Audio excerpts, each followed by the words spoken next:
initiative, and we're going to make that available to everybody, to all Americans. So we're working to bring down the price around the kitchen table, and that's what we're going to get done. Thank you, President Trump. We had the greatest economy in the history of our country. We had never done so well. Everybody was amazed by it. Other countries were copying us. We got hit with COVID, and when we did, we spent the money necessary so we wouldn't end up in a Great Depression, the likes of which we had in 1929.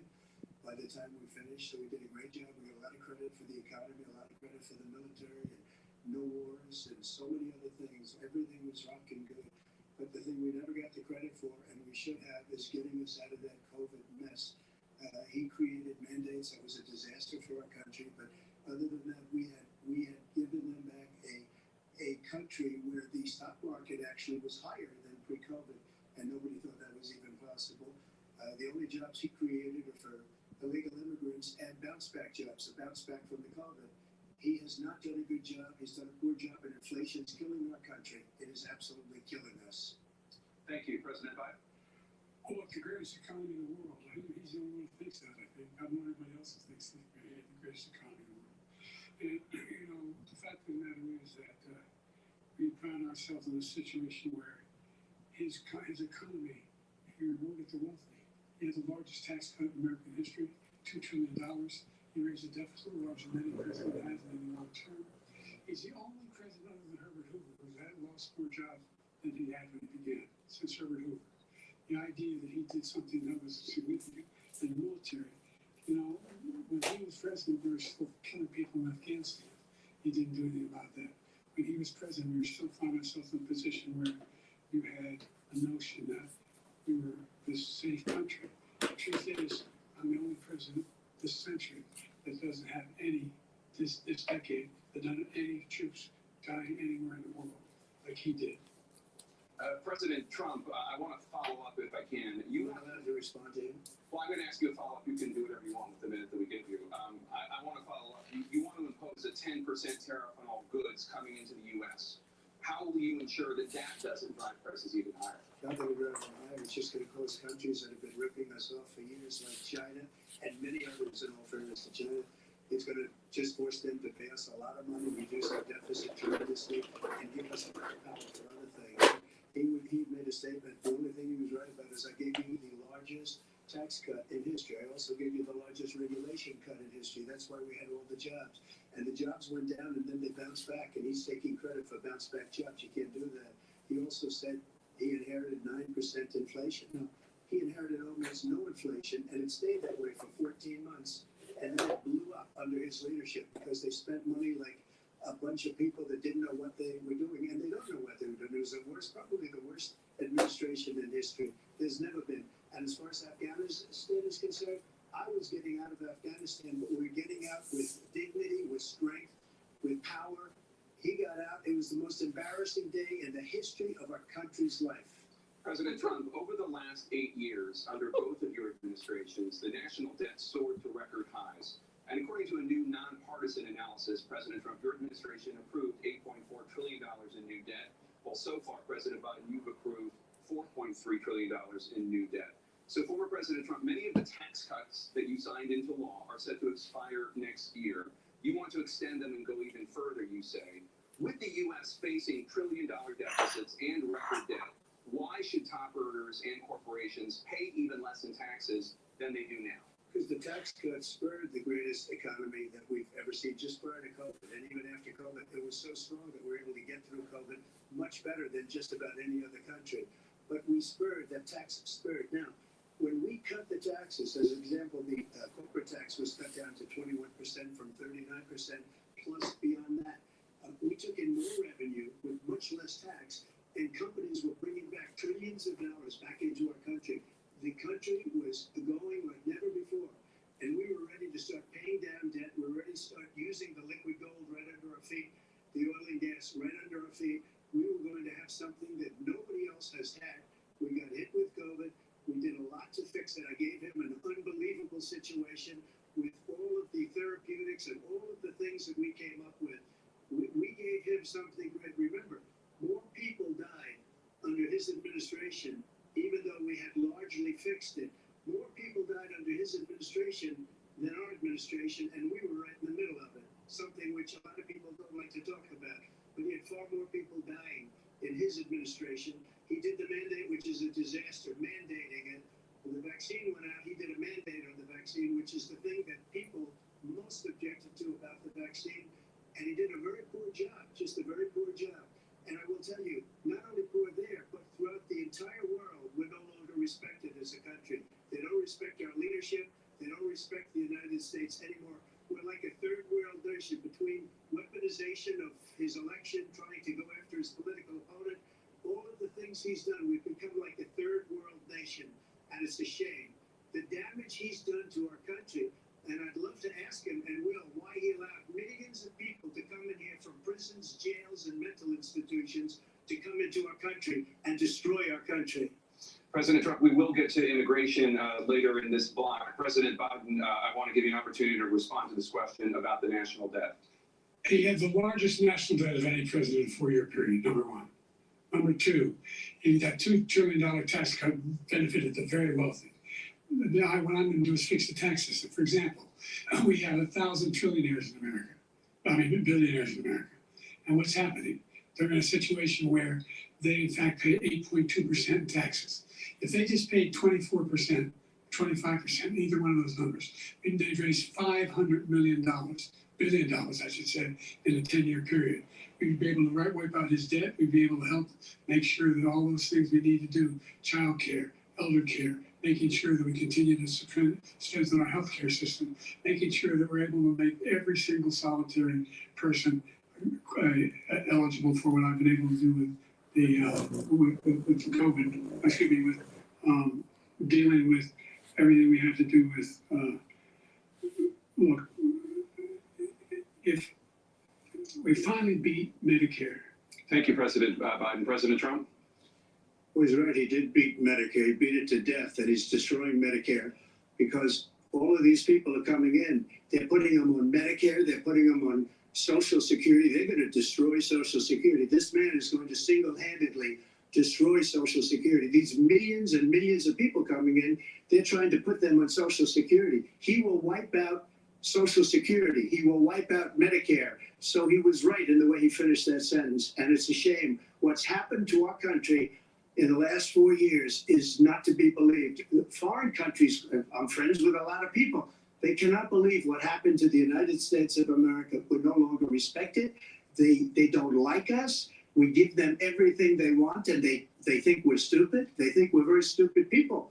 What we're doing for other countries, and they do nothing for us. What this man has done is absolutely criminal. Thank you, President Trump. Deanna? This is the first presidential election since the Supreme Court overturned Roe v. Wade. This morning, the court ruled on yet another abortion case, temporarily allowing emergency abortions to continue in Idaho, despite that state's restrictive ban. Former President Trump, you take credit for the decision to overturn Roe v. Wade, which returned the issue of abortion to the states. Correct. However, the federal government still plays a role in whether or not women have access to abortion pills. They're used in about 2/3 of all abortions. As president, would you block abortion medication? First of all, the Supreme Court just approved the abortion bill, and I agree with their decision to have done that, and I will not block it. And if you look at this whole question that you're asking, complex, but not really complex. 51 years ago, you had Roe v. Wade, and everybody wanted to get it back to the states. Everybody, without exception. Democrats, Republicans, liberals, conservatives, everybody wanted it back. Religious leaders. And what I did is I put 3 great Supreme Court justices on the court, and they happened to vote in favor of killing Roe v. Wade and moving it back to the states. This is something that everybody wanted. Now, 10 years ago or so, they started talking about how many weeks and how many this, and getting into other things. But every legal scholar throughout the world, the most respected, wanted it brought back to the states. I did that. Now the states are working it out. If you look at Ohio, it was a decision that an end result that was a little bit more liberal than you would have thought. Kansas, I would say the same thing. Texas is different. Florida is different. But they're all making their own decisions right now. And right now, the states control it. That's the vote of the people. Like Ronald Reagan, I believe in the exceptions. I am a person that believes. And frankly, I think it's important to believe in the exceptions. Some people, you have to follow your heart. Some people don't believe in that. But I believe in the exceptions for rape, incest, and the life of the mother. I think it's very important. Some people don't. Follow your heart. But you have to get elected also. And because that has to do with other things. You got to get elected. The problem they have is they're radical because they will take the life of a child in the 8th month, the 9th month, and even after birth. After birth. If you look at the former governor of Virginia, he was willing to do this. He said, we'll put the baby aside and we'll determine what we do with the baby, meaning we'll kill the baby. What happened is we brought it back to the states, and the country is now coming together on this issue. It's been a great thing. Thank you. President Biden? It's been a terrible thing, what you've done. The fact is that the vast majority of constitutional scholars supported Roe when it was decided. Supported Roe. And that's this idea that they're all against it is just ridiculous. And this is the guy who says the state should be able to have it. We're in a state where in 6 weeks, you know whether you're pregnant or not, but you cannot see a doctor and have him decide on what your circumstances are, whether you need help.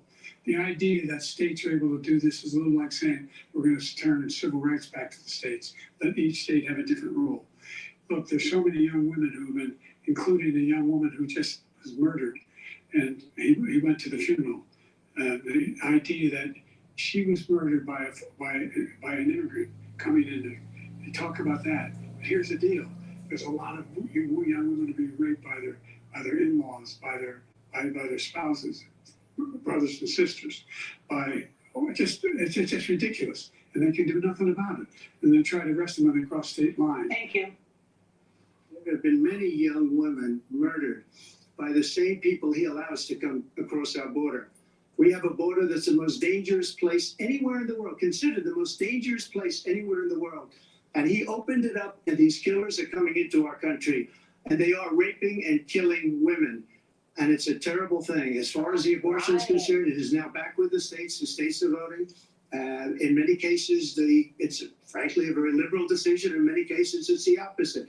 But they're voting, and it's bringing it back to the vote of the people, which is what everybody wanted, including the founders, if they knew about this issue, which frankly they didn't.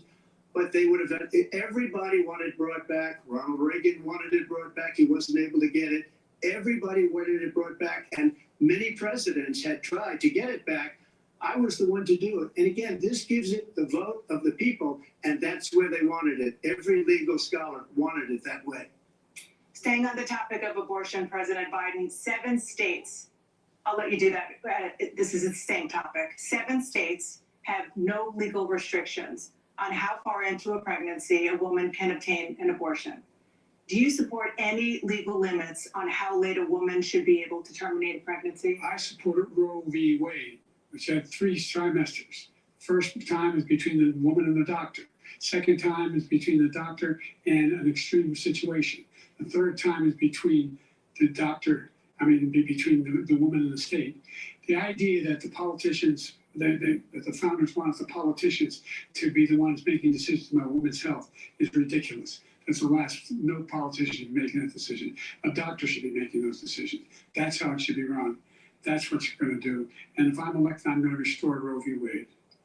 So that means he can take the life of the baby in the 9th month and even after birth, because some states, Democrat run, take it after birth. Again, the former governor of Virginia, put the baby down, then we decide what to do with it. So he's willing to, as we say, rip the baby out of the womb in the 9th month and kill the baby. Nobody wants that to happen, Democrat or Republican. Nobody wants it to happen. That is simply not true. The Roe v. Wade does not provide for that. That's not the circumstance. Only a woman's life is in danger. She's going to die. That's the only circumstance in which that can happen. But we are not for late-term abortion, period. Under Roe v. Wade, you have late-term abortion. You can do whatever you want, depending on the state. You can do whatever you want. We don't think that's a good thing. We think it's a radical thing. We think the Democrats are the radicals, not the Republicans. For 51 years, that was the law. 51 years, constitutional scholarship said it was the right way to go. 51 years, and it was taken away because this guy put very conservative members on the Supreme Court. He takes credit for taking it away. What's he going to do? What's he going to do, in fact, if if the MAGA Republicans, he gets elected, and the MAGA Republicans control the Congress, and they pass a universal ban on abortion, period, across the board, at 6 weeks or 7 or 8 or 10 weeks, something very, very conservative. Is he going to sign that bill? I'll veto it. He'll sign it. Thank you. Let's turn now to the issue of immigration and border security. President Biden, a record number of migrants have illegally crossed the southern border on your watch. Overwhelming border states and overburdening cities such as New York and Chicago, and in some cases causing real safety and security concerns. Given that, why should voters trust you to solve this crisis? Because we worked very hard to get a bipartisan agreement that not only changed all of that, but made sure that we are in a situation where you had no circumstance where they can come across the border with the number of border police there are now. We significantly increased the number of asylum officers. Significantly, by the way, the Border Patrol endorsed my position.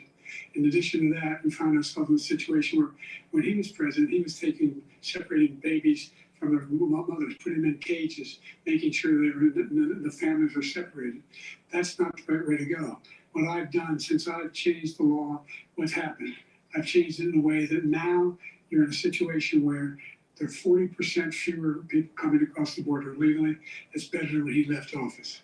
And I'm going to continue to move until we get the total ban on the total initiative relative to what we can do with more Border Patrol and more asylum officers.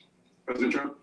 I really don't know what he said at the end of that sentence. I don't think he knows what he said either. Look, we had the safest border in the history of our country. All he had to do was leave it. He decided to open up our border, open up our country to people that are from prisons, people that are from mental institutions, insane asylum, terrorists. We have the largest number of terrorists coming into our country right now, all terrorists, all over the world, not just in South America, all over the world. They come from the Middle East, everywhere, all over the world, they're pouring in. And this guy just left it open. And he didn't need legislation because I didn't have legislation. I said, close the border. We had the safest border in history. In that final couple of months of my presidency, we had, according to Border Patrol, who is great, and by the way, who endorsed me for president, but I won't say that, but they endorsed me for president. Brandon, just speak to him. But look, we had the safest border in history. Now we have the worst border in history. There's never been anything like it. And people are dying all over the place, including the people that are coming out in President Trump. President Biden? The only terrorist who's done anything across the border is one who came along and killed 3 under his administration, killed an Al-Qaeda person coming in his administration, killed 3 American soldiers. That's the only terrorist that's there. I'm not saying that no terrorists ever got through, but the idea they're emptying their prisons, we're welcoming these people. That's simply not true. There's no data to support what he said. Once again, he's exaggerating, he's lying. President Trump, staying on the topic of immigration, you've said that you're going to carry out, quote, the largest domestic deportation operation in American history, unquote. Does that mean that you will deport every undocumented immigrant in America, including those who have jobs, including those whose spouses are citizens, and including those who have lived here for decades? And if so, how will you do it? Just 1 second, he said we killed 3 people. The people we killed are al-Baghdadi and Soleimani, the 2 greatest terrorists, biggest terrorists anywhere in the world. And it had a huge impact on everything, not just border, on everything. He's the one that killed people with a bad border, including hundreds of thousands of people dying and also killing our citizens when they come in. We are living right now in a rat's nest. They're killing our people in New York, in California, in every state in the union, because we don't have borders anymore. Every state is now a border. And because of his ridiculous, insane, and very stupid policies, people are coming in and they're killing our citizens at a level that we've never seen. We call it migrant crime. I call it Biden migrant crime. They're killing our citizens at a level that we've never seen before. And you're reading it like these 3 incredible young girls over the last few days. One of them, I just spoke to the mother, and they just had the funeral for this girl, 12 years old. This is horrible what's taken place. What's taken place in our country, we're literally an uncivilized country now. He doesn't want it to be. He just doesn't know. He opened the borders. Nobody's ever seen anything like. And we have to get a lot of these people out, and we have to get them out fast because they're going to destroy our country. Just take a look at where they're living. They're living in luxury hotels in New York City and other places. Our veterans are on the street. They're dying because he doesn't care about our veterans. He doesn't like the military at all. And he doesn't care about our veterans. Nobody been worse. I had the highest approval rating for veterans taking care of the VA. He has the worst. He's gotten rid of all the things that I approved. Choice that I got through Congress, all of the different things I approved, they abandoned. We had by far the highest, and now it's down in less than half because he's done all these great things that we did. And I think he did it just because I approved it, which is crazy. But he has killed so many people at our border by allowing all of these people to come in. And it's a very sad day in America. President Biden, you have the mic. Every single thing he said is a lie. Every single one. For example, veterans are a hell of a lot better off since I passed the PACT Act. 1 million of them now have insurance and their families have it. Their families have it because what happened, whether it was Agent Orange or burn pits, they're all being covered now. And his group opposed that. We're also in a situation where we have great respect for veterans. My son spent a year in Iraq, living right next to one of those burn pits, came back with stage 4 glioblastoma.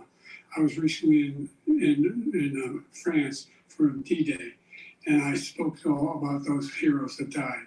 I went to the World War II cemetery, World War I cemetery he refused to go to. He was standing with his 4-star general, and he told me, he said, I don't want to go in there because they're a bunch of losers and suckers. My son was not a loser, he was not a sucker. You're the sucker, you're the loser. First of all, that was a made-up quote, suckers and losers. They made it up. It was in a third-rate magazine that's failing, like many of these magazines. He made that up. He put it in commercials. We've notified him. We had 19 people that said I didn't see it. And think of this. Who would say I'm at a cemetery or I'm talking about our veterans? Because nobody's taken better care. I'm so glad this came up and he brought it up. There's nobody that's taken better care of our soldiers than I have. To think that I would, in front of generals and others, say suckers and losers. We have 19 people that said it was never said by me. It was made up by him, just like Russia was made up, just like the 51 intelligence agents are made up, just like the new thing with the 16 economists are talking. It's the same thing. 51 intelligence agents said that the laptop was Russia disinformation. It wasn't. That came from his son, Hunter. It wasn't Russia disinformation. He made up the suckers and losers, so he should apologize to me right now. 4-star general standing at your side who's on your staff who said you said it, period. That's number one. And number two, the idea that I have to apologize to you for anything along the line. We've done more for veterans than any president has in American history. And they now are in their family. The only sacred obligation we have as a country is to care for our veterans when they come home and their families and equip them when they go to war. That's what we're doing. That's what the VA is doing now. They're doing more for veterans than ever before in our history. All right, thank you so much. The topic of foreign policy. I want to begin with Russia's war against Ukraine, which is now in its 3rd year. Former President Trump, Russian President Vladimir Putin says he'll only end this war if Russia keeps the Ukrainian territory it has already claimed and Ukraine abandons its bid to join NATO. Are Putin's terms acceptable to you? First of all, our veterans and our soldiers can't stand this guy. They can't stand him. They think he's the worst commander-in-chief, if that's what you call him, that we've ever had. They can't stand him. So let's get that straight. And they like me more than just about any of them. And that's based on every single bit of information. As far as Russia and Ukraine, if we had a real president, a president that was respected by Putin, he would have never invaded Ukraine.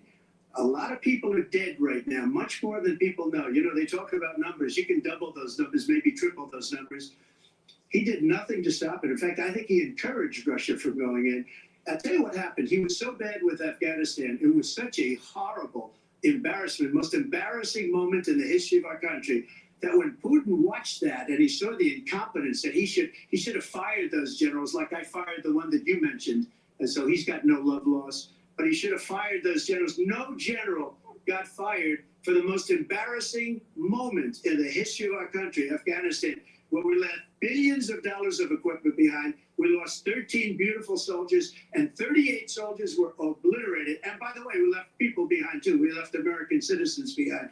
When Putin saw that, he said, you know what? I think we're going to go in and maybe take this was his dream. I talked to him about it, his dream. The difference is he never would have invaded Ukraine, never.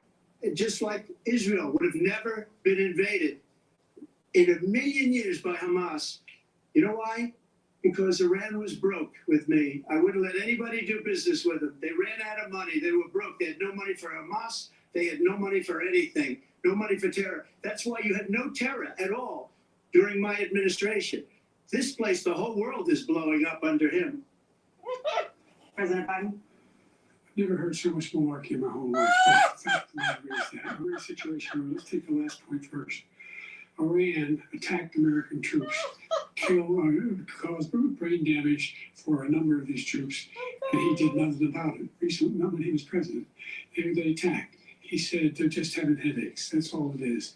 He didn't do a thing when the attack took place, number one.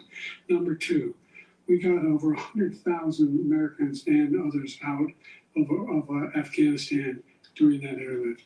Number three, we found ourselves in a situation where, if you take a look at what Trump did in Ukraine, this guy told Trump, do whatever you want, and do whatever you want. And that's exactly what Trump did to Putin, encourage him, do whatever you want. And he went in. Listen to what he said when he went in. He was going to take Kyiv in 5 days, remember? Because it's part of the old Soviet Union. That's what he wanted to reestablish, Kyiv. And he, in fact, didn't do it at all. He wasn't able to get it done. And they've lost thousands and thousands of troops, 500,000 troops. President Trump, I never said that. For 1 minute. I just want to go back to my original question, which is, are Putin's terms acceptable to you? Keeping the territory in Ukraine? No, they're not acceptable. But look, this is a war that never should have started. If we had a leader in this war, he led everybody along.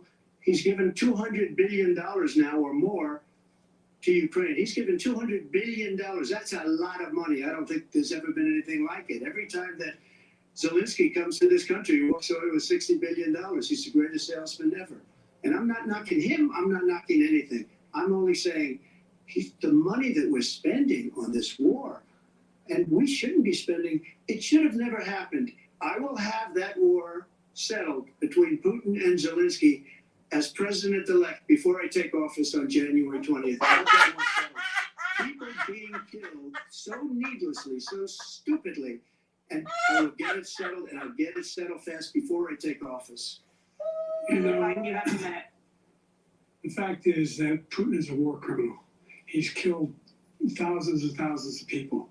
And he has made one thing clear. He wants to reestablish what was part of the Soviet Empire, not just a piece. He wants all of Ukraine. That's what he wants. And then you think he'll stop there? Do you think he'll stop when if he takes Ukraine? What do you think happens to Poland? What do you think of Belarus? What do you think happens to those NATO countries? And so if you want a war, you ought to find out what he's going to do, because if in fact he does what he says and walks away, by the way, all that money we give Ukraine are from weapons we make here in the United States. We give them the weapons, not the money at this point. And our NATO allies have produced as much funding for Ukraine as we have. That's why we're strong. Thank you. Moving on to the Middle East. In October, Hamas attacked Israel, killing more than 1,000 people and taking hundreds of hostages. Among those held and thought to still be alive are 5 Americans. Israel's response has killed thousands of Palestinians and created a humanitarian crisis in Gaza. President Biden, you've put forward a proposal to resolve this conflict, but so far Hamas has not released the remaining hostages, and Israel is continuing its military offensive in Gaza. So what additional leverage will you use to get Hamas and Israel to end the war? You have 2 minutes. Number one, everyone from the United Nations Security Council straight through the G7 to the Israelis and Netanyahu himself have endorsed the plan I put forward. Which has 3 stages to it. The first stage is trade the hostages for a ceasefire. Second phase is a ceasefire with additional conditions. The third phase is the end of the war. The only one who wants the war to continue is Hamas. Number one, they're the only ones standing out. We're still pushing hard to get them to accept. In the meantime, what's happened in Israel, we're finding that the only thing I've denied Israel was 2,000-pound bombs. They don't work very well in populated areas. They kill a lot of innocent people. We're providing Israel with all the weapons they need and when they need them. And by the way, I'm the guy that organized the world against Iran when they had a full-blown intercontinental ballistic missile attack on Israel. No one was hurt. No one Israeli was accidentally killed, and it just stopped. We saved Israel. We are the biggest producer of support for Israel of anyone in the world. And so there are two different things. Hamas cannot be allowed to be continued. We continue to send our experts and our intelligence people as to how they can get Hamas like we did bin Laden. You don't have to do it. And by the way, they've been greatly weakened, Hamas, greatly weakened, and they should be. They should be eliminated. But you've got to be careful for using certain weapons among population centers. Let's get back to Ukraine for 1 second. We have an ocean separating us. The European nations together have spent 100 billion, or maybe more than that, less than us. Why doesn't he call them and say, you got to put up your money like I did with NATO? I got them to put up hundreds of billions of dollars. The Secretary General of NATO said Trump did the most incredible job I've ever seen. They wouldn't have any, they were going out of business. We were spending almost 100% of the money was paid by us. He didn't do that. He's getting old. You got to ask these people to put up the money. We're over $100 billion more spent, and it has a bigger impact on them because of location, because we have an ocean in between. You got to ask them. As far as Israel and Hamas, Israel's the one that wants to go. He said the only one who wants to keep going is Hamas. Actually, Israel is the one, and you should let him go and let him finish the job. He doesn't want to do it. He's become like a Palestinian, but they don't like him because he's a very bad Palestinian. He's a weak one. President Biden, you have a minute. I've never heard so much foolishness. This is the guy who wants to get out of NATO. Are you going to stay in NATO? Are you going to pull out of NATO? The idea that we have, our strength lies in our alliances as well. It may be a big ocean, but are we ever able to avoid a war in Europe, a major war in Europe? What happens if, in fact, you have Putin continuing to go into NATO? We have an Article 5 agreement. Attack on one is attack on all. You want to start the nuclear war he keeps talking about, go ahead. Let Putin go in and control Ukraine and then move on to Poland and other places. See what happens then. He has no idea what the hell he's talking about. And by the way, I got 50 other nations around the world to support Ukraine, including Japan and South Korea, because they understand that this kind of dislocation has a serious threat to the whole world peace. No major war in Europe has ever been able to be contained just to Europe. President Trump, just to follow up, would you support the creation of an independent Palestinian state in order to achieve peace in the region? I'd have to see, but before we do that, the problem we have is that we spend all the money. So they kill us on trade. I made great trade deals with the European nations because if you add them up, they're about the same size economically. Their economy is about the same size as the United States. And they were no cars, they don't want anything that we have, but we're supposed to take their cars, their food, their everything, their agriculture. I changed that. But the big thing I changed is they don't want to pay. And the only reason that he can play games with NATO is because I got them to put up hundreds of billions of dollars. I said, and he's right about this, I said, no, I'm not going to support NATO if you don't pay. They asked me that question, would you guard us against Russia at a very secret meeting of the 28 states at that time, nations at that time. And I said, no, if you don't pay, I won't do that. And you know what happened? Billions and billions of dollars came flowing in the next day and the next months. But now we're in the same position. We're paying everybody's bills.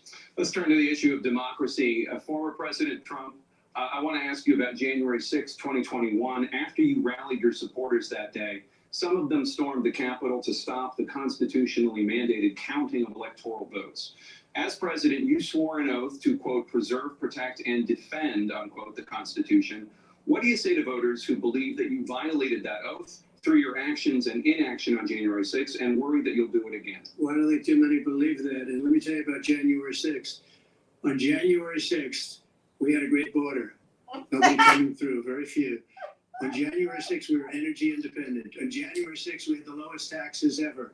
We had the lowest regulations ever. On January 6th, we were respected all over the world All over the world, we're respected. January 6th, And then we he had comes a in, poll. and we're now laughed at. We're like a bunch of stupid people. What happened to the United States' reputation under this man's leadership is horrible, including weaponization, which I'm sure at some point you'll be talking about, where he goes after his political opponent because he can't beat him fair and square. You have 80 seconds left. My question was, what do you say to those voters who believe that you violated your constitutional oath through your actions and inaction on January 6, 2021, and worry that you'll do it again? Well, I didn't say that to anybody. I said peacefully and patriotically.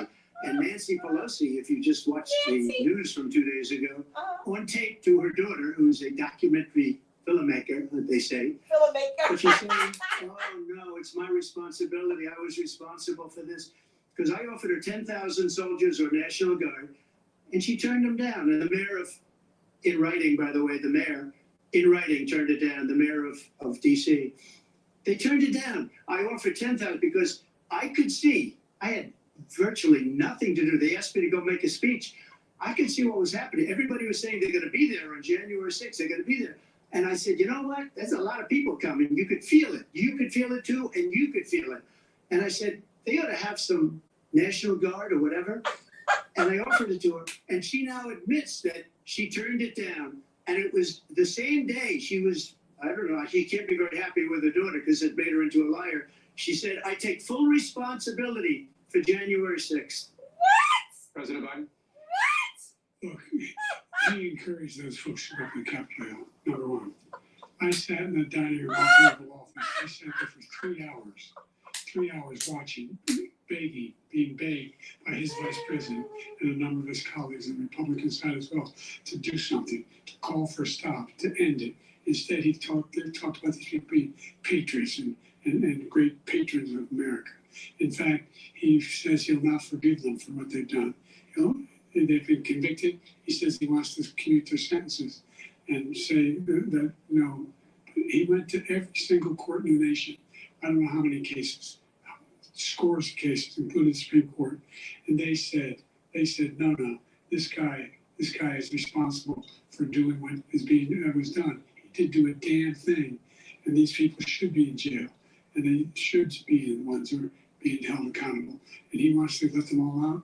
And now he says if he loses again, such a whiner that he is, that it could be a bloodbath. Thank you, President Biden. President Trump? What they've done to some people that are so innocent, you ought to be ashamed of yourself. What you have done, how you've destroyed the lives of so many people.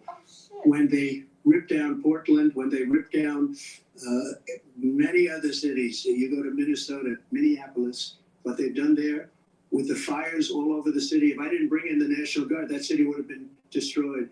When you look at all of the, they took over big chunks of Seattle. I was all set to bring in the National Guard. They heard that, they saw them coming, and they left immediately. What he said about this whole subject is so off. Peacefully patriotic. One other thing, the Unselect Committee, which is basically two horrible Republicans that are all gone now, out of office, and Democrats, all Democrats, they destroyed and deleted all of the information they found because they found out we were right. We were right. And they deleted and destroyed all of the information. They should go to jail for that. If a Republican did that, they'd go to jail. Thank you, President Trump. President Biden, I want to give you a minute.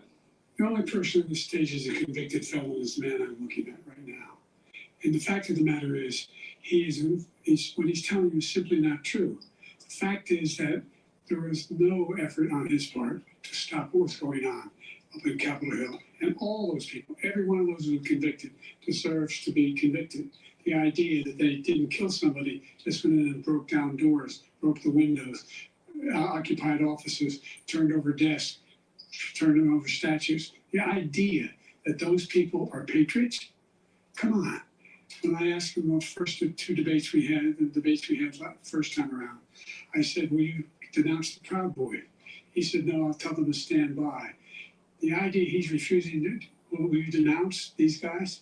Will you denounce the people we're talking about now? Will you denounce the people who attacked that Capitol? What are you going to do? I'm going to give you a minute, President Trump, for a follow-up question I have. After a jury convicted you of 34 felonies last month, you said if reelected, you would, quote, have every right to go after, unquote, your political opponents. You just talked about members of the select committee on January 6th going to jail. Your main political opponent is standing on stage with you tonight. Can you clarify exactly what it means about you feeling you have every right to go after your political opponents? Well, I said my retribution is going to be success. We're going to make this country successful again, because right now it's a failing nation. My retribution is going to be success.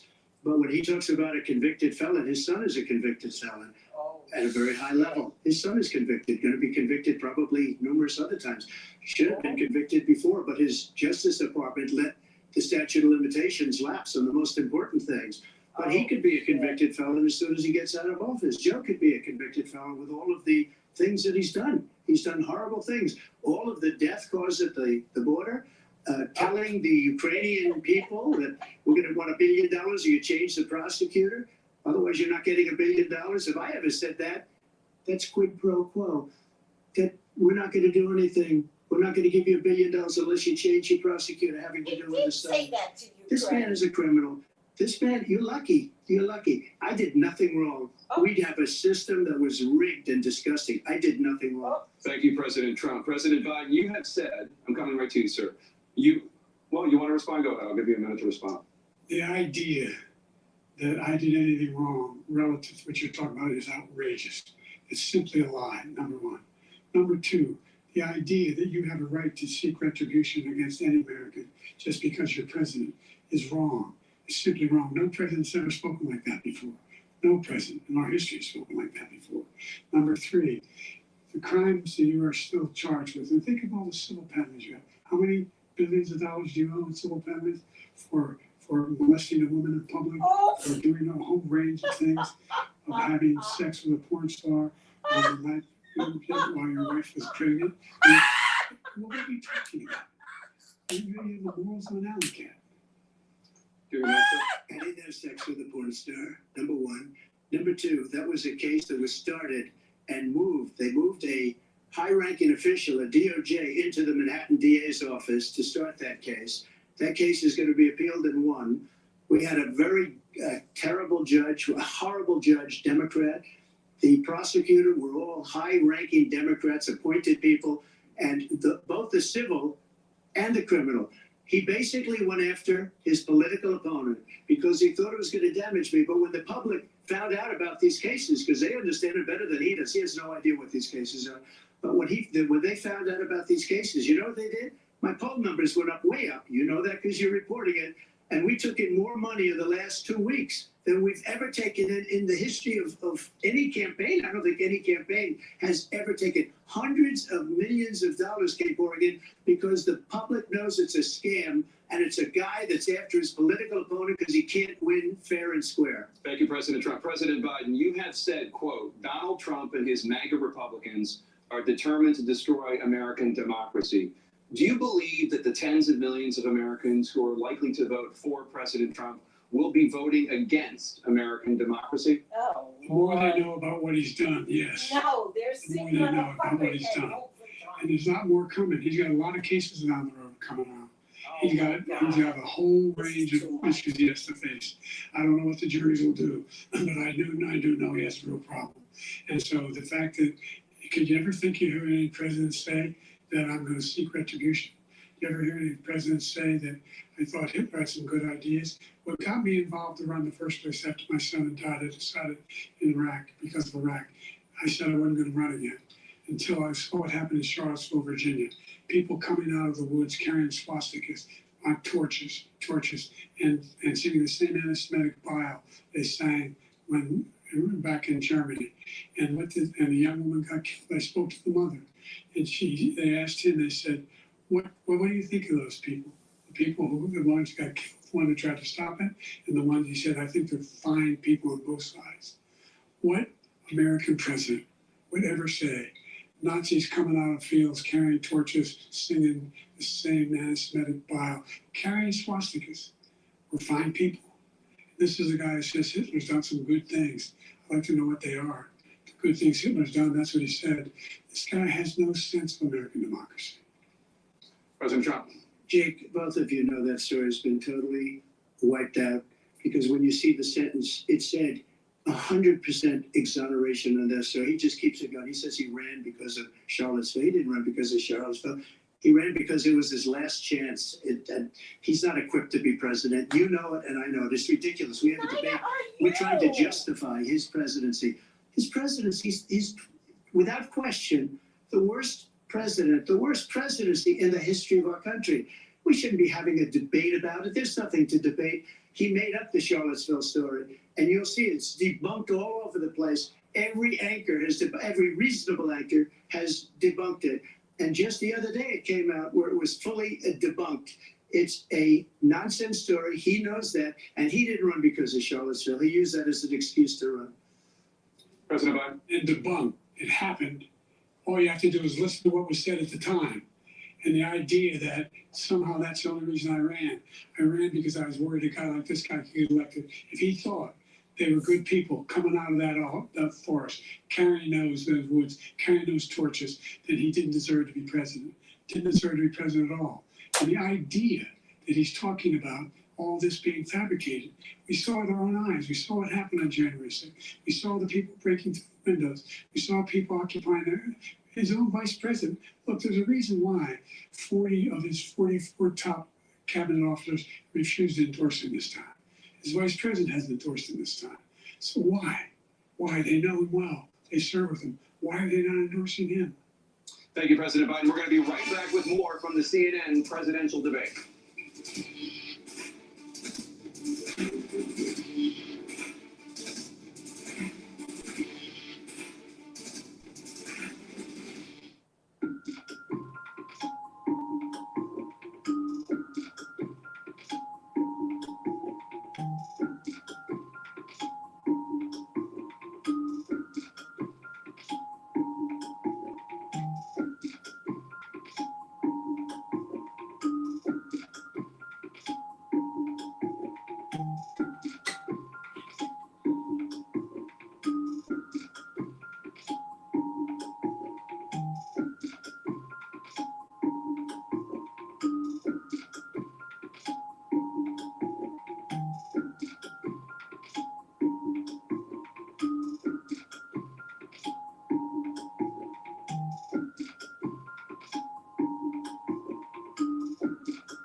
Are you ready to celebrate?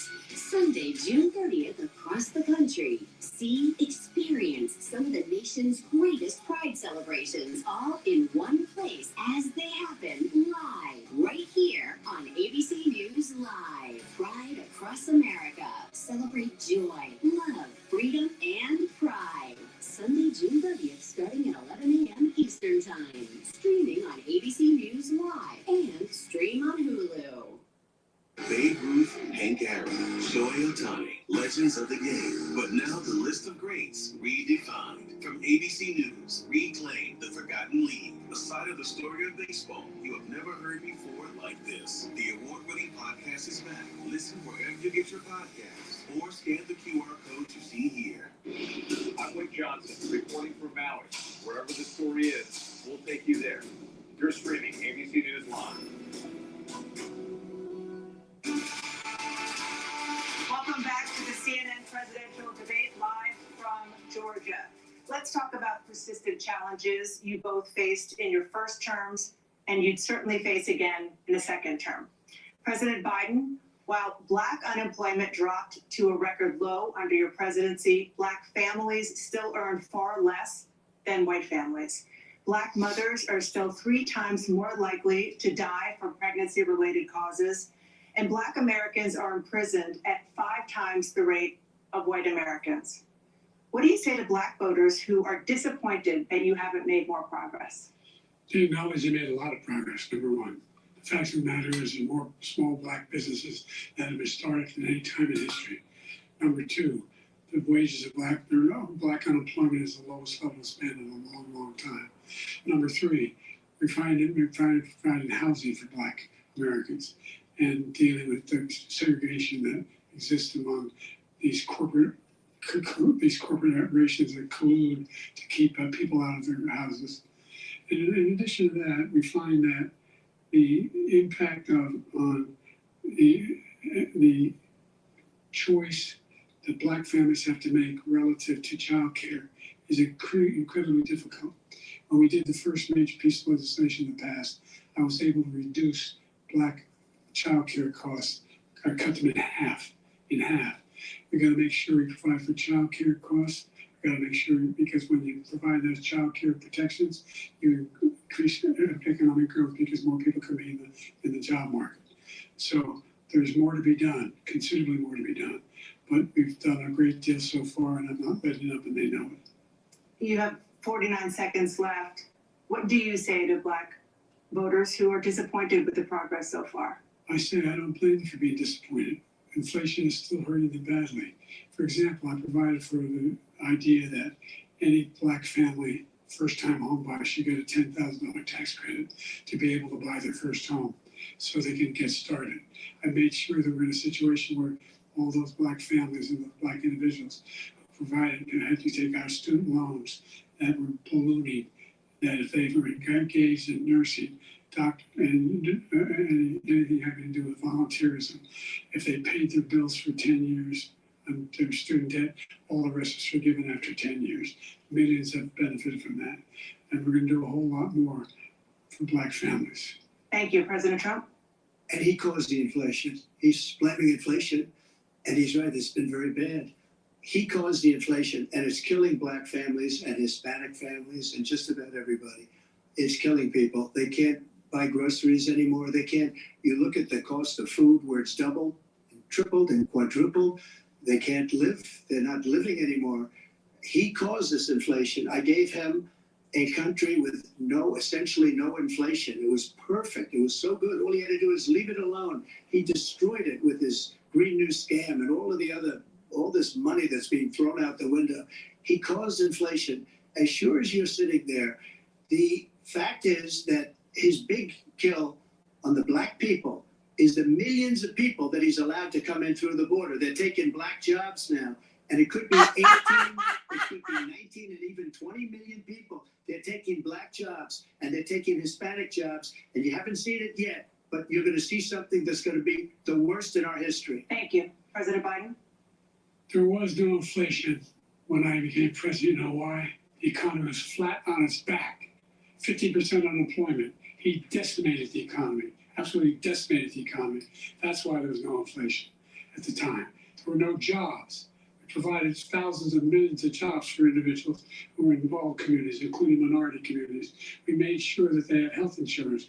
We have covered, if the ACA has increased, I made sure that there are $8,000 per person in a family to get written off for health care. But this guy wants to eliminate that. They tried 50 times. He wants to get rid of the ACA again. And they're going to try again if they win. We find ourselves in a position where the idea that we're not doing anything. We put more police on the street than any administration has. He wants to cut the cops. We're providing for equity and making sure people have a shot to make it. There's a lot going on, but in inflation, he caused it by his tremendous malfeasance in the way he handled the pandemic. Thank you. Another persistent challenge is the climate crisis. 2023 was the hottest year in recorded history, and communities across the country are confronting the devastating effects of extreme heat, intensifying wildfires, stronger hurricanes, and rising sea levels. Former President Trump, you've vowed to end your opponent's climate initiatives, but will you take any action as president to slow the climate crisis? Let me just go back to what he said about the police, how close the police are to him. Almost every police group in the nation from every state is supporting Donald J. Trump. Almost every police group. And what he's done to the black population is horrible, including the fact that for 10 years he called them super predators. In the 1990s, we can't forget that. Super predators was his name. And he called it to them for 10, and they've taken great offense at it. And now they see it happening. But when they see what I did for criminal justice reform and for the historically black colleges and universities, where I funded them and got them all funded, and the opportunity zones with Tim, as you know, Tim Scott was incredible. He did a great job. Great senator from South Carolina. He came to me with the idea, and it was a great idea. It's one of the most successful economic development acts ever in the country, opportunity zones. And the biggest beneficiary are blacks. And that's why we have the best numbers with them in maybe ever. They're saying ever. I read this morning where ever, the best numbers.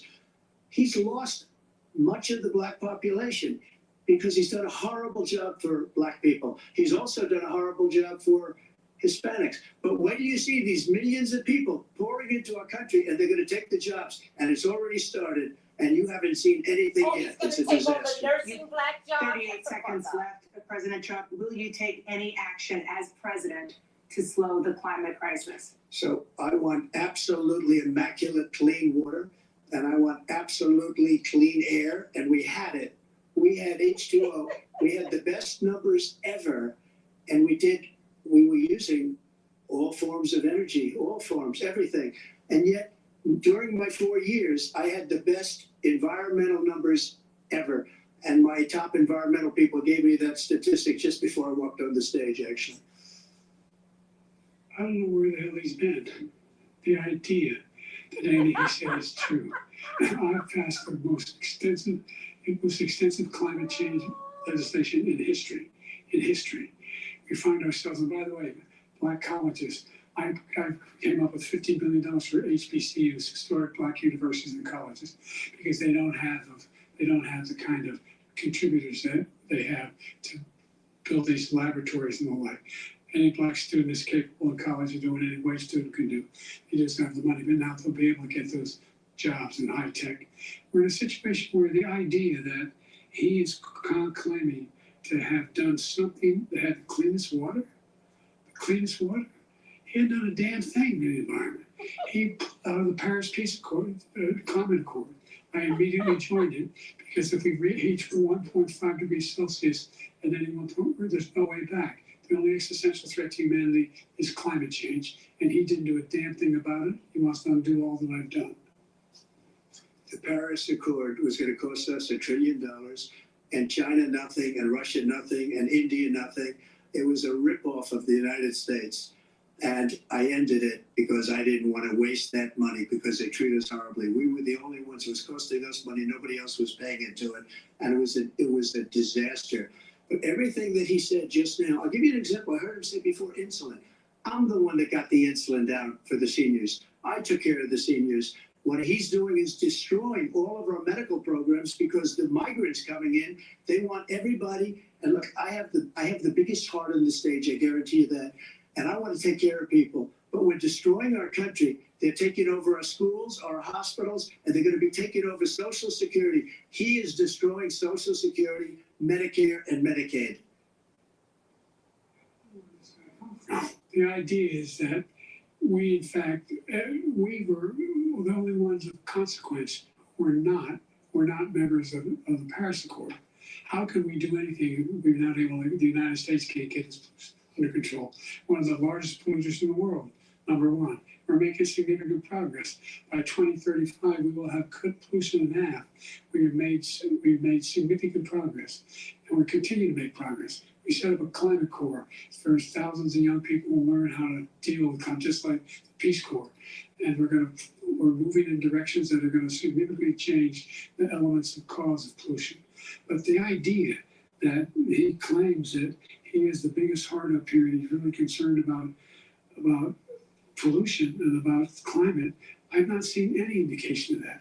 And by the way, with regard to prescription drugs, one company agreed that they would reduce the price to $35, which I was calling for, one, voluntarily.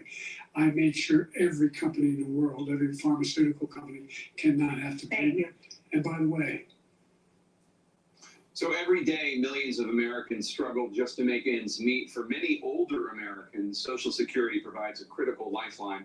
President Biden, if nothing is done to Social Security, seniors will see their benefits cut in just over 10 years. Will you name tonight one specific step that you're willing to take to keep Social Security solvent? yes, make the very wealthy begin to pay their fair share. Right now, everybody making under $170,000 pays 6% of their income, of their paycheck, every single time they get a paycheck from the time the first one they get when they're 18 years old. The idea that they're gonna, I'm proposing that everybody, the millionaires pay 1%. 1%. So no one I would not raise the cost of Social Security for anybody under $400,000. After that, I began to make the wealthy begin to pay their fair share by increasing from 1% beyond to be able to guarantee the program for life. So you still have 82 seconds left. Are there any other measures that you think that would be able to help keep Social Security solvent, or is that one enough? Well, no, that one enough will keep it solvent. But the biggest thing I'll do if we defeat this man, because he wants to get rid of Social Security. He thinks there's plenty to cut in Social Security. He's wanting to cut Social Security and Medicare both times.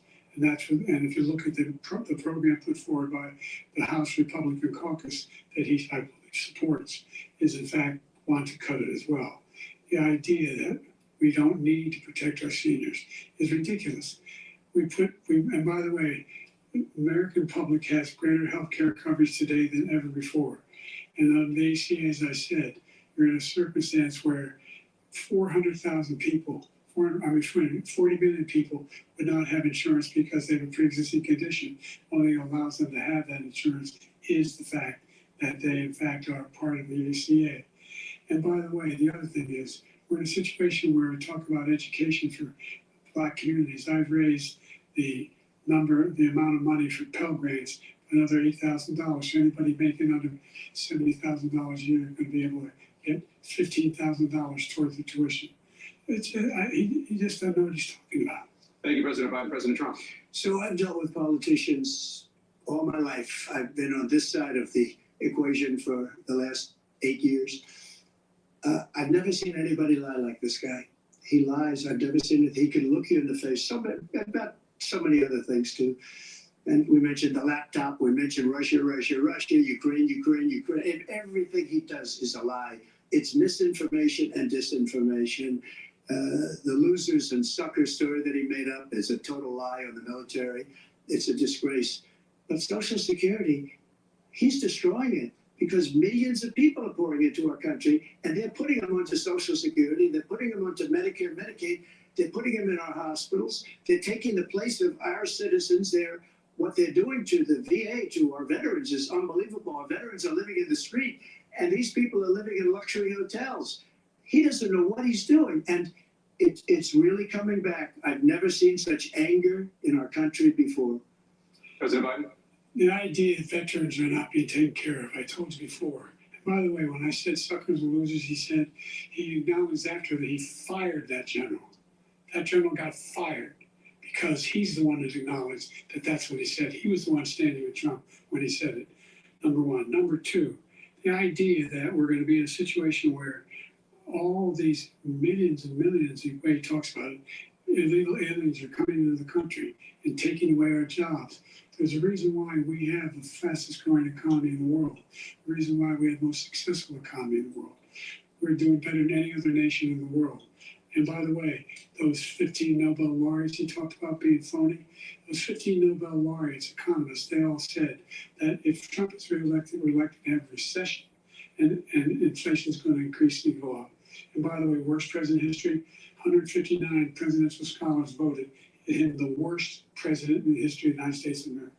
President Biden, thank you so much. Let's turn to the cost of child care, which many American families struggle to afford. President Trump, both you and President Biden have tried to address this issue, but the average cost of child care in this country has risen to more than $11,000 a year per child. For many families, the cost of child care for 2 children is more than their rent. In your second term, what would you do to make child care more affordable? Just to go back, the general got fired because he was no good.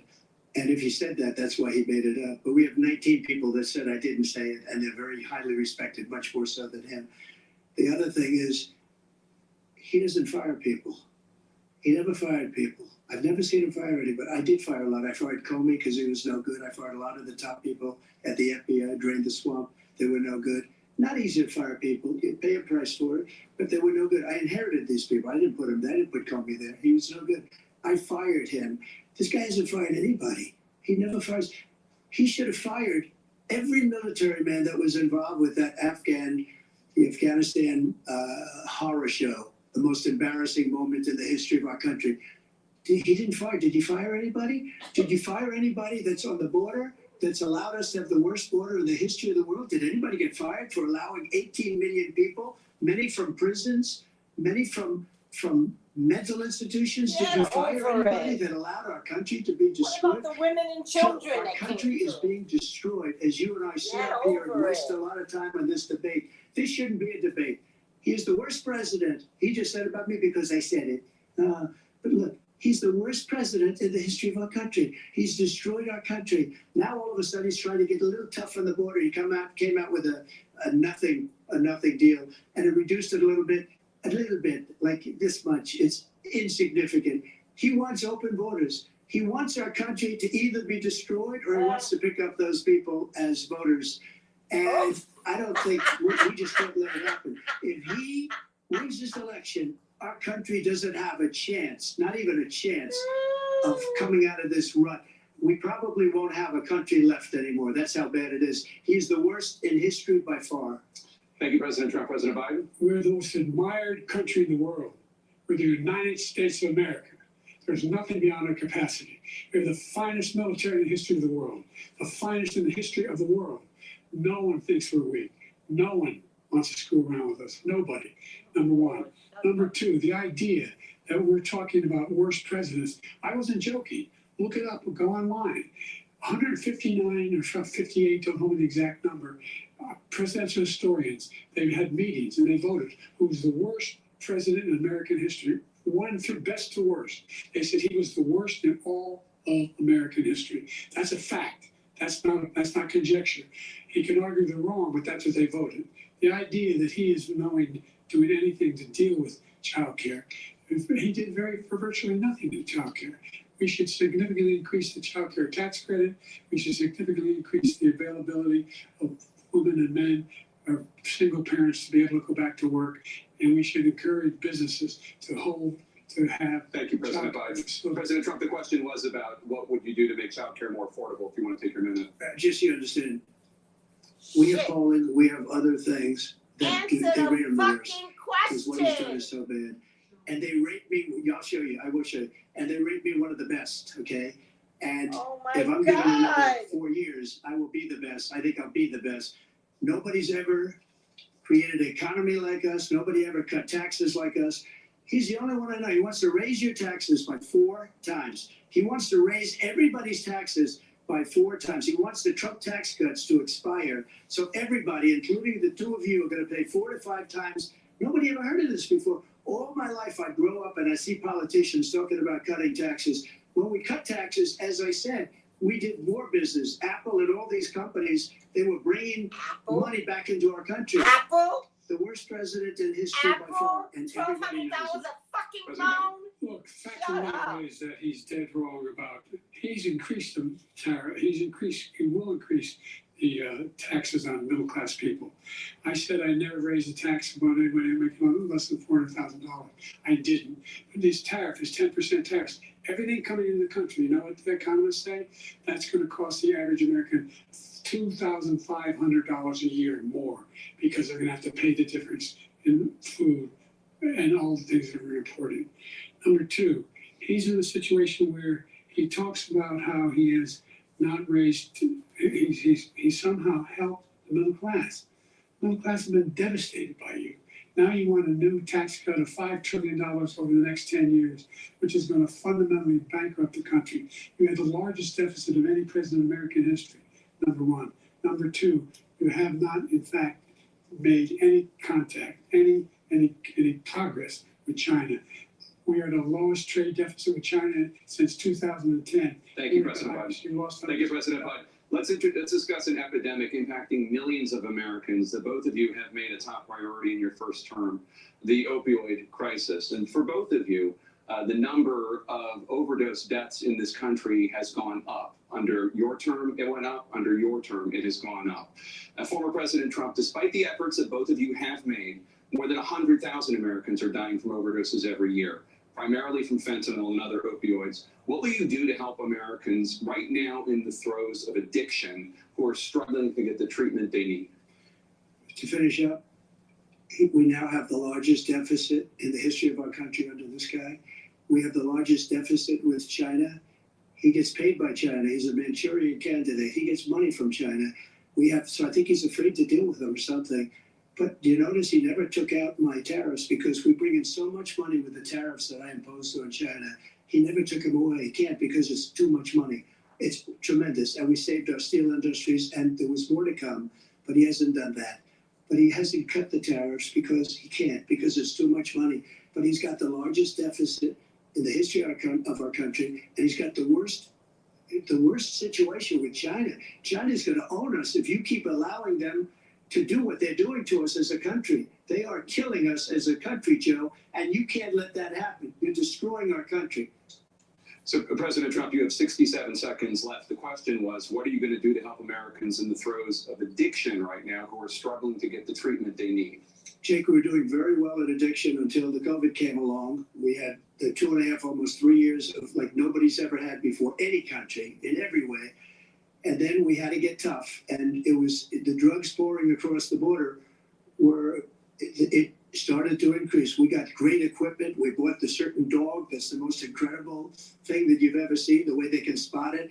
We did a lot, and we were getting very low numbers, very, very low numbers. Then he came along. The numbers, have you seen the numbers now? It's not only the 18 million people that I believe is even low, because the gotaways, they don't even talk about gotaways.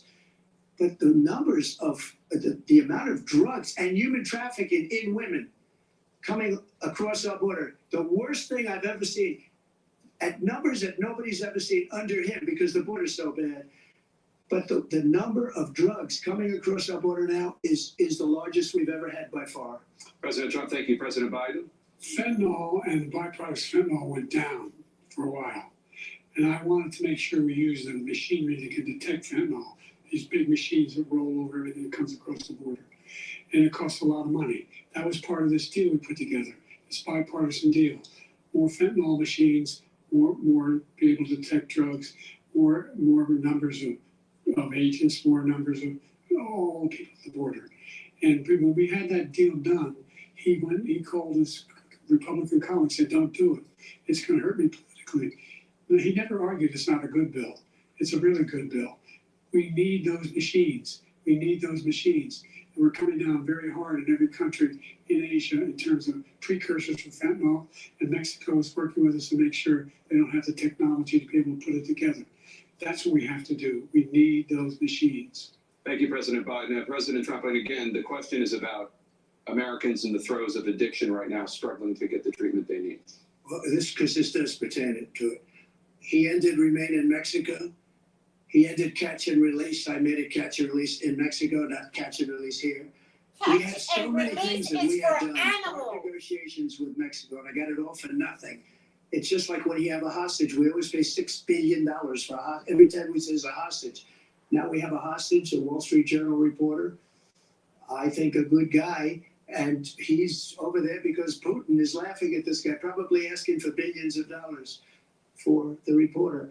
I will have him out very quickly as soon as I take office. Before I take office, I said by literally as soon as I win the election, I will have that reporter out. He should have had him out a long time ago, but Putin's probably asking for billions and billions of dollars because this guy pays it every time.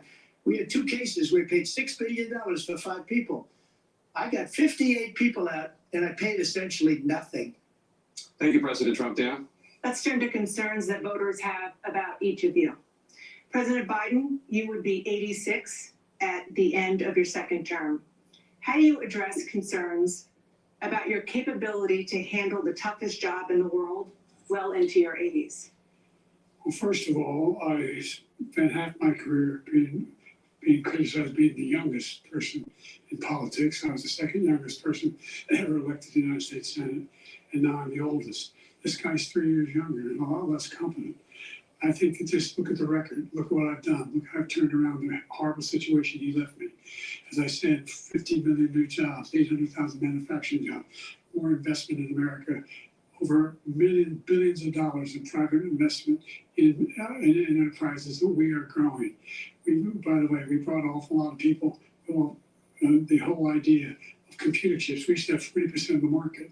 We invented those chips, and we lost it because he was sending people to find the cheapest jobs overseas and then bring home a product.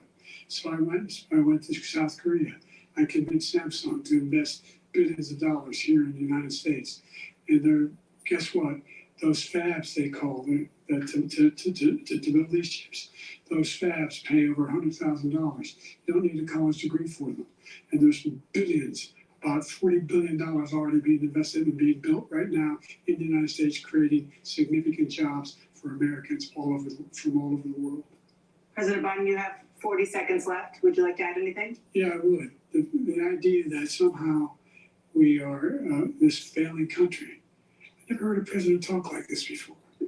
We're the envy of the world. Like, name me a single major country president who wouldn't trade places with the United States of America for all our problems and all our opportunities. We're the most progressive country in the world in getting things done. We're the strongest country in the world. We're a country in the world who keeps our word, and everybody trusts us. All of our allies and those who he calls up to, from Kim Jong-un, we sent love letters to, and Putin, etc.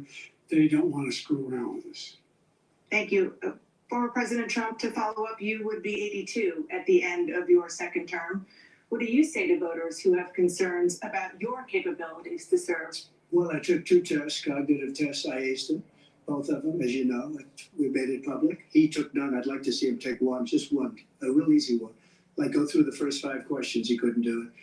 But I took 2 cognitive tests. I took physical exams every year. And, you know, we knock on wood wherever we may have wood, that I'm in very good health. I just won 2 club championships, not even senior, 2 regular club championships. To do that, you have to be quite smart, and you have to be able to hit the ball a long way. And I do it. He doesn't do it. He can't hit a ball 50 yards. He challenged me to a golf match. He can't hit a ball 50 yards. I think I'm in very good shape. I feel that I'm as in good a shape as I was 25, 30 years ago. Actually, I'm probably a little bit lighter, but I'm in as good a shape as I was years ago. I feel very good. I feel the same. But I was willing to take a cognitive test. And you know what? If I didn't do well, I aced them. Dr. Ronnie Jackson, who's a great guy when he was White House doctor. And then I took another one, a similar one. And one of them said they'd never seen anybody ace them. Thank you. President Biden? You can see he is 6'5" and only 223 pounds, or 235 pounds. Well, you said 6'4", 200. Well, anyway, that's it. Anyway, just take a look at what he says he is, and take a look at what he is.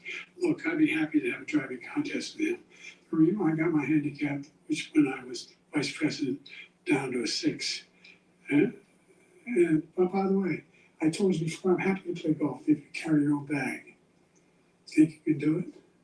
That's the biggest lie. It's a 6 handicap of all. I was at 8 handicap. Yeah. 8. Yeah.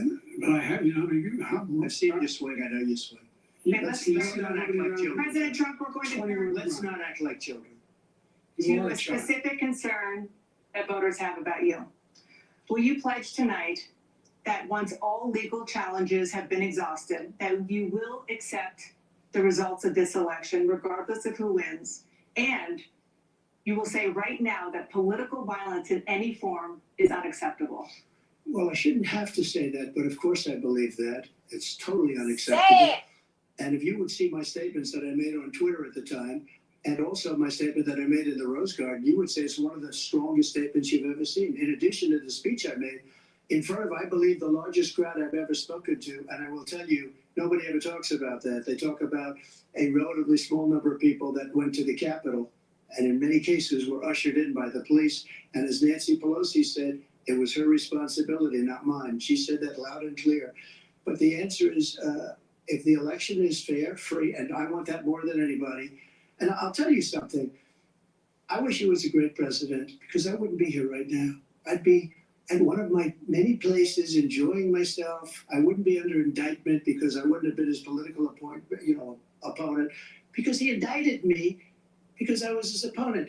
I wish he was a great president. I would rather have that. I wouldn't be here. I don't mind being here. But the only reason I'm here is he's so bad as a president that I'm going to make America great again. We're going to make America great again. We're a failing nation right now. We're a seriously failing nation. And we're a failing nation because of him. His policies are so bad. His military policies are insane.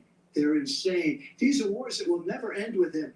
He will drive us into World War III, and we're closer to World War III than anybody can imagine. We are very, very close to World War III, and he's driving us there. And Kim Jong-un and President Xi of China, Kim Jong-un of North Korea, all of these, Putin, they don't respect him. They don't fear him. They have nothing going with this gentleman, and he's going to drive us into World War III. You want a World War III, let him follow and win, and let Putin say, do what you want, NATO. Just do what you want. There's a thing called Article 5. An attack on one is an attack on all, a required response. The idea, I can't think of a single major leader in the world who wouldn't trade places with the job I've done, what they've done. Because we are a powerful nation. We have wonderful people. It's because of the people, not me. It's because of the American people. They're capable of anything, and they step up when they're needed. And right now, we're needed. We're needed to protect the world because of our own safety as a state. And again, you want to have a war, just let Putin go ahead and take Kyiv, make sure they move on, see what happens in Poland, Hungary, and other places along that border. Then you have a war. President Trump, as I come back to you for a follow-up, the question was, will you accept the results of this election, regardless of who wins? Just to finish what he said, if I might. Oh my God! Russia. Answer They it! took a lot of land from Bush. They took a lot of land from Obama and Biden. They took no land, nothing from Trump, nothing. He knew not to do it. He's not going to play games with me. He knew that. I got along with him very well, but he knew not to play games. He took nothing from me. But now he's going to take the whole thing from this man right here. That's a war that should have never started. It would have never started ever with me. And he's going to take Ukraine. And, you know, you asked me a question before, would you do this? He's got us in such a bad position right now with Ukraine and Russia, because Ukraine's not winning that war. He said, I will never settle until such time. They're running out of people. They're running out of soldiers. They've lost so many people. It's so sad. They've lost so many people, and they've lost those gorgeous cities with the golden domes that are 1,000 years old, all because of him and stupid decisions. Russia would have never attacked. President Trump, the question was, will you accept the results of the election, regardless of who wins? Yes or no, please. If it's a fair and legal and good election, No. Absolutely. No. I would have much rather accepted these, but the fraud and everything else was ridiculous. And if you want, we'll have a news conference on it in a week, or we'll have another one of these in a week. But I will absolutely, there's nothing I'd rather do. It would be much easier for me to do that than running again. I wasn't really going to run until I saw the horrible job he did. He's destroying our country. I would be very happy to be someplace else, in a nice location someplace. And again, no indictments, No political opponent stuff, because it's the only way he thinks he can win. But unfortunately, it's driven up my numbers and driven them up to a very high level because the people understand it. Let's see what your numbers are when this election is over. Let's see. You're a whiner. When you lost the first time, you continued, you appealed and appealed to courts all across the country. Not one single court in America said any of your claims had any merit, state or local, none. But you continue to provoke this lie about somehow there's all this misrepresentation, all this stealing. There is no evidence of that at all. And I tell you what, I doubt whether you'll accept it because you're such a whiner.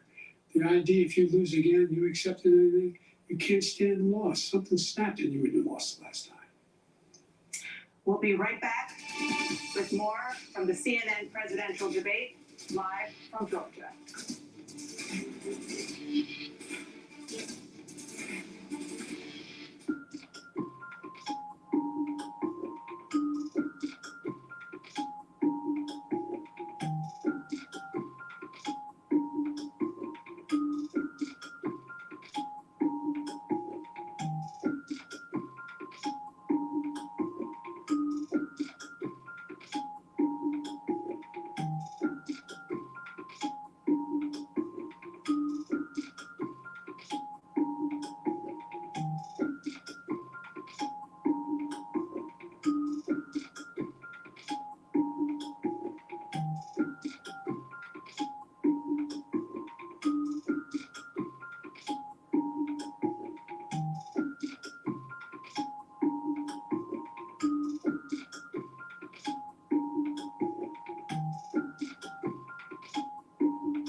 We are heading into the unknown. It doesn't get any more cutting edge than this.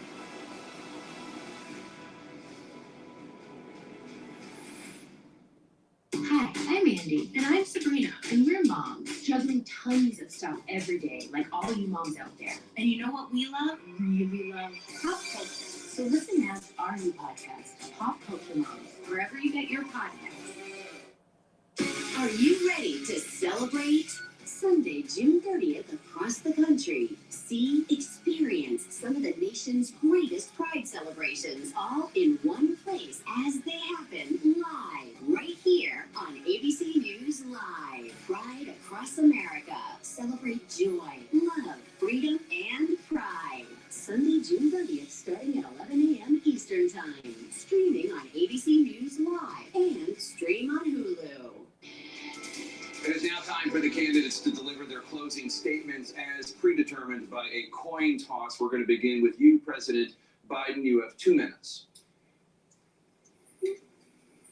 We've made significant progress from the debacle that was left by President Trump in his last term. we found ourselves in a situation where, number one, we have to make sure that we have a fair tax system. I ask anyone out there in the audience, or anyone out watching this debate, do you think the tax system is fair? The fact is that I said nobody even making under $400,000 had a single penny increase in their taxes, and will not. And if I'm reelected, that'll be the case again. But this guy has increased your taxes because of the deficit. Number one, he's increased inflation because of the debacle he left after the way he handled the pandemic. And he finds himself in a position where he now wants to tax you more by putting a 10% tariff on everything that comes in the United States of America. What I did, well, for example, he wants to get away with, get rid of the ability of Medicare for us to be able to negotiate drug prices with the big pharma companies. Well, guess what? We got it down to $35 for insulin instead of $400. No more than $2,000 for every senior, no matter how much prescription they need. You know what that did? That reduced the federal debt by $160 billion over 10 years because the government doesn't have to pay the exorbitant prices. I'm going to make that available to every senior all along. It's happening now, and everybody in America. He wants to get rid of that. I'm going to make sure that we have child care. We're going to significantly increase the credits people have for child care. We're going to make sure we do something about what we're doing on lead pipes and all the things that are causing health problems for people across the country. We're going to continue to fight to bring down inflation and give people a break. Thank you, President Biden. President Trump, you now have 2 minutes for your closing statement. Like so many politicians, this man is just a complainer. He said, we want to do this, we want to do that, we want to get rid of this tax, that tax. But he doesn't do anything. All he does is make our country unsafe by allowing millions and millions of people to pour in. Our military doesn't respect him. We look like fools in Afghanistan. We didn't stop Israel. It was such a horrible thing that would have never happened. It should have never happened. Iran was broke. Anybody that did business with Iran, including China, they couldn't do business with the United States. They all passed. Iran was broke. They had no money for Hamas or Hezbollah, for terror, no money whatsoever. Again, Ukraine should have never happened. He talks about all this stuff, but he didn't do it. For 3.5 years, we're living in hell. We have the Palestinians and we have everybody else rioting all over the place. You talk about Charlottesville.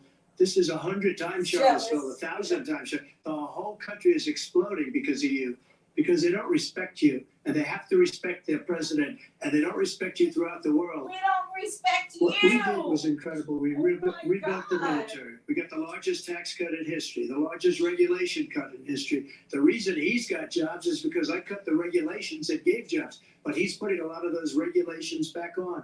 All of the things that we've done, nobody's never seen anything like. Even from a medical standpoint, right to try, where we can try space-age materials instead of going to Asia or going to Europe and trying to get when you're terminally ill. Now you can go and you can get something. You sign a document. They've been trying to get it for 42 years. But you know what we did for the military was incredible choice for our soldiers, where our soldiers, instead of waiting for 3 months to see a doctor, can go out and get themselves fixed up and readied up and take care of themselves, and they're living. And that's why I had the highest approval rating in the history of the VA. So all of these things, we're a failing nation, but it's not going to be failing anymore. We're going to make it great again.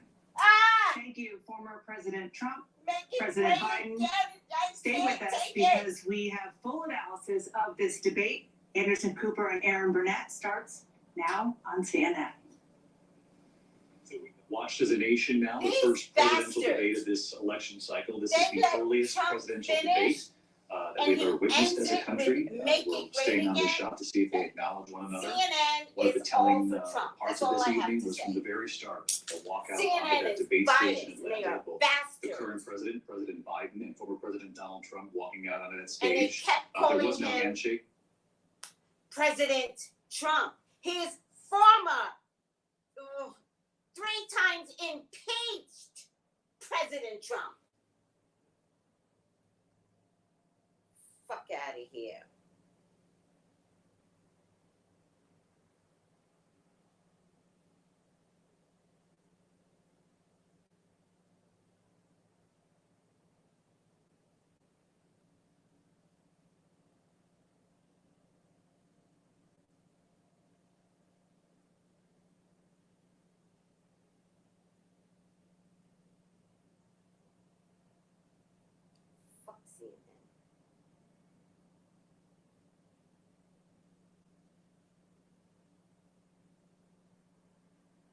right, guys.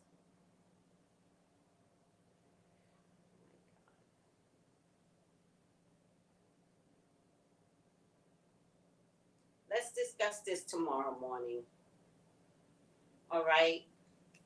I'm too tired. We are going to go over some critical words and we are going to figure out, let me see, make sure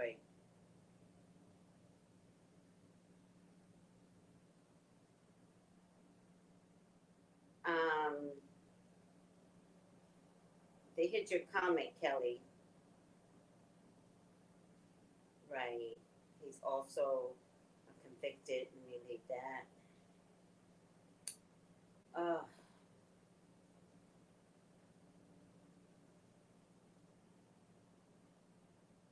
No, you can't say you got duct tape. How can I delete your comment? Can't say that. We don't co-sign violence. All right. Maybe I can delete it up here. We don't co-sign violence, Kelly. You ain't getting my channel shut down. Oh, fuck that. How do I get this up? Damn it. Let me see. Sweets. We don't co-sign violence.